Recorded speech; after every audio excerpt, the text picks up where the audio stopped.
하나님 왕국으로 들어가는 문, 심령이 가난한 자는 복이 있나니. 마태복음 5장 3절. 주님을 선생으로 먼저 생각하는 것을 조심하십시오.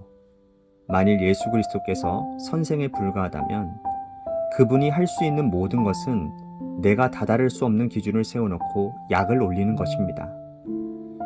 내가 도무지 다다를 수 없는 이상을 제시하는 것이 무슨 소용이 있습니까? 모르는 것이 훨씬 행복할 것입니다. 내가 절대로 될 수 없는 상태를 말하는 것이 무슨 유익이 있습니까? 마음의 청결, 내 의무보다 더하는 것, 하나님께 완벽하게 헌신하는 것 등 주님의 가르침이 우리에게 진정한 의미가 있기 위해서는 먼저 예수 그리스도를 구세주로 알아야 합니다. 그렇지 않으면 산상수훈은 나로 절망에 빠지게 하는 이상밖에는 되지 못합니다. 하나님의 영으로 거듭날 때 우리는 예수 그리스도께서 가르치기만을 위해 오신 것이 아님임을 알게 됩니다. 주님은 내가 주께서 가르치신 대로 될 수 있도록 나를 만들기 위해 오셨습니다. 구속이란 예수 그리스도의 삶을 주관했던 그 심성을 주께서 누구에게든지 넣으실 수 있다라는 뜻입니다. 하나님께서 주신 모든 삶의 표준은 그 심성을 가지고 있다라는 전제로 주어진 것입니다. 산상수훈은 거듭나지 않은 사람들에게는 좌절을 만들어냅니다. 이는 예수님께서 의도하신 바입니다. 우리가 자기 의에 속아서 주님의 가르침을 수행할 수 있다라고 착각하는 한 하나님께서는 우리가 어떠한 난관을 만나 자신의 무지를 깨달을 때까지 계속 내버려 두십니다. 그러면 결국 난관을 만나게 되어 자신의 영적 빈곤을 깨닫게 되면서 주께 나아가 손을 벌리게 되는 것입니다.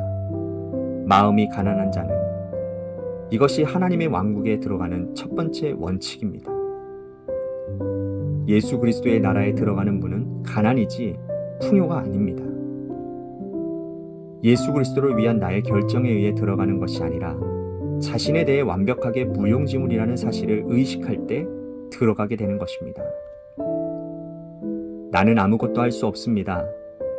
이때 주님이 말씀하십니다. 내가 복이 있도다. 이것이 바로 왕국의 입구입니다. 아쉽게도 우리가 가난하다라는 것을 깨닫는 데는 오랜 시간이 걸립니다. 그러나 자신의 가난함에 대한 깨달음은 예수 그리스도께서 역사하시는 영적 전선으로 우리를 이끌어갑니다. 주님은 나의 최고봉 새벽 묵상, 오늘은 8월 31일 하나님 왕국으로 들어가는 문이라는 제목으로 말씀을 나누도록 하겠습니다. 우리 주님은요, 이 땅에 구세주로 오셨습니다. 말 그대로 우리를 영원한 죄와 지옥 형벌에서 영원한 천국으로 인도하시고자 이 땅에 오셨다라는 것이죠. 주님이 이 땅에 오셔서 친히 삶으로 말씀의 기준을 보여주셨고 또 십자가 지심으로 우리에게 구원의 길을 열어주셨습니다. 그래서 누구든지 믿음으로 주님을 마음의 주인으로, 삶의 주인으로 영접하기만 하면 하나님의 자녀가 되고 하나님 나라의 백성이 되는 것이죠. 주님이 이 땅에 오셔서 많은 것들을 가르쳐 주셨습니다. 그러나 그 가르침이 이 땅의 선생들처럼 단순히 지식을 가르쳐 주기 위한 그런 가르침은 아니었습니다. 그래서 챔버스는 오늘 묵상을 시작하면서 주님을 선생으로 먼저 생각하는 것을 조심하라 라고 말을 합니다. 만일 예수 그리스도께서 선생에 불과하다면 그분이 할 수 있는 모든 것은 내가 다다를 수 없는 기준을 세워놓고 나를 약을 올리는 것이다 라고 말을 합니다. 그렇습니다. 주님이 가르쳐 주신 삶의 원리들은요, 우리의 힘으로는 도저히 다다를 수 없는 이상과도 같은 것입니다. 특별히 산상수훈에서 말씀하신 그 주님의 가르침은 우리가 살아내기에는 너무나도 벅찬 그러한 내용들이지요. 노하는 자마다 심판을 받게 되고 형제를 향해 욕을 하거나 미련한 놈이라고 하면 지옥불에 들어가게 된다고 합니다. 음욕을 품고 여자를 보는 자마다 이미 마음에 간음을 한 자라고 말을 합니다. 원수를 사랑하라고까지 말씀합니다. 여러분, 이런 일들을 하실 수 있습니까? 챔버스는 모르는 것이 훨씬 행복할 것이라고까지 말을 합니다. 내가 절대로 될 수 없는 상태를 말하는 것이 무슨 유익이 있느냐라는 것이죠. 그렇습니다. 이건 절대로 내가 할 수 있는 영역이 아닙니다. 그렇게 될 수도 없습니다. 그런데 그런 삶을 살 수 있는 방법이 있다니 참 아이러니합니다. 바로 주님이 내 삶의 주인이 되시는 겁니다. 챔버스는 그런 삶을 살기 위해서 먼저 예수 그리스도를 구세주로 알아야 한다라고 말을 하고 있습니다. 그렇지 않으면 산상수훈은 나를 절망에 빠지게 하는 이상밖에 되지 않는다라는 거예요. 그러면서 이런 멋진 말을 합니다. 하나님의 영으로 거듭날 때 우리는 예수 그리스도께서 가르치기만 하기 위해 오신 것이 아님임을 알게 된다라는 거예요. 주님은 내가 주께서 가르치신 대로 될 수 있도록 나를 돕기 위해, 나를 만들기 위해 오셨다라는 겁니다. 그러니까 주님이 이 땅에 오심은 우리로 하여금 주님의 자녀로 살 수 있도록 만드시기 오셨다라는 거예요. 주님을 마음에 모시고 주님의 이끄심을 따라 믿음으로 순종하며 살면 우리는 변화가 된다라는 겁니다. 내가 변화되어야지 해서 변화되는 것이 아니라 저절로 변화된다라는 것이죠. 여러분, 사람을 사랑만 해도 변화된다고 하지 않습니까? 또 실제로 그렇게 변하는 사람들도 많이 있습니다. 하물며 하나님을 마음에 모신 사람이 어찌 그 하나님으로 인하여 그분의 사랑으로 인해 변하지 않을 수 있겠습니까? 이거는 주님의 은혜요, 주님의 역사하심이잖아요. 그래서 주님이 이 땅에 오심을 통해 우리는 하나님의 자녀로 만들어져 가는 것입니다. 그렇게 되도록 주님은 도와주실 것입니다. 챔버스는요, 구속을 이렇게 표현을 합니다. 구속이란 예수 그리스도의 삶을 주관했던 그 심성을 주께서 누구에게든지 넣으실 수 있다는 뜻이라는 거예요.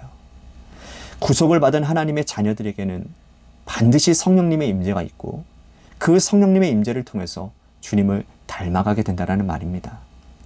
챔버스는 산상수훈에 대해 이런 말을 합니다. 산상수훈은 거듭나지 않은 사람들에게는 좌절을 만들어낸다고요. 그리고 이것은 예수님께서 의도하신 바라는 겁니다.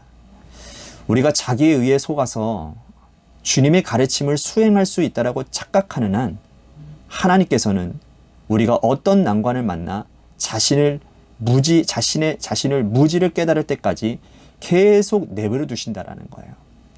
그러면 결국은 난관을 만나게 되어 자신의 영적 빈곤을 깨닫게 되면서 그때부터 주님께 나아가 손을 벌리게 된다라는 겁니다. 그렇습니다. 하나님의 말씀을 내 힘으로 지키고 따른다라는 것은 결코 쉬운 일이 아닙니다. 아니, 불가능에 가깝습니다. 그래서 겸손히 주님의 도우심을 구하는 겁니다. 삶의 주권을 전적으로 주님께 이양해야 되는 겁니다. 그럴 때 성령께서 내 마음과 우리의 삶을 붙잡아 주셔서 주님이 만들고자 하시는, 주님께서 진짜 원하시는 그 모습으로 우리를 이끌어 가신다는 겁니다. 그래서 우리에게 필요한 건 뭡니까? 마음이 가난해져야 됩니다. 이것이 하나님 왕국으로 들어가는 첫 번째 원칙이라고 챔버스는 말을 합니다. 예수 그리스도의 나라에 들어갈 수 있는 문은 가난이지 풍요가 아니라는 거예요. 내가 무엇이든 할 수 있다라는 풍요로운 마음이 아니라 나는 아무것도 할 수 없다라는 그 가난한 마음이 하나님이 기뻐하시고 찾으시는 복된 마음이라는 겁니다. 묵상 마지막에서 챔버스는 이런 말을 합니다. 자신의 가난함에 대한 깨달음은 예수 그리스도께서 역사하시는 영적 전선으로 우리를 이끌어 간다고요. 그런 것 같습니다. 겸손하고 가난한 마음이 있어야 주님께서 역사하시는 것 같아요. 내 삶의 주인이 내가 아니라 주인이심을 깨닫고 고백해야 하나님의 역사가 시작이 된다고요. 바라기는 나 자신의 무능함을 철저하게 깨닫는 우리 모두가 되기를 소망하겠습니다. 그래서 날마다 입술로만이 아니라 마음으로, 삶으로 겸손하게 하나님 앞에 나아가는 여러분 모두가 되셔서 그런 여러분들의 삶에서 역사하시는 하나님의 놀라운 은혜와 역사가 풍성하게 임하고 그래서 이 땅에서도 천국을 맛보아 살아가는 여러분들 모두가 되시기를 주님의 이름으로 간절히 축복하겠습니다.